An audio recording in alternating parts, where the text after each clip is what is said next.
จักก้าวการก้อนคั่งเพิ่นเขียนผ่านใบล้านไข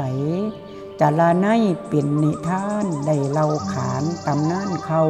กันละประพฤกแต่เดิมดาวสถานเน่าบั่นบอน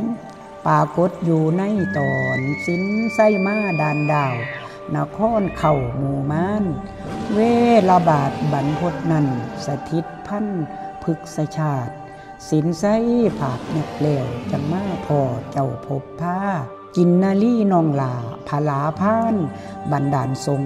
สามสายเน้นจังอวยโคงผสมรวมสีห่วมทางแท้แล้ว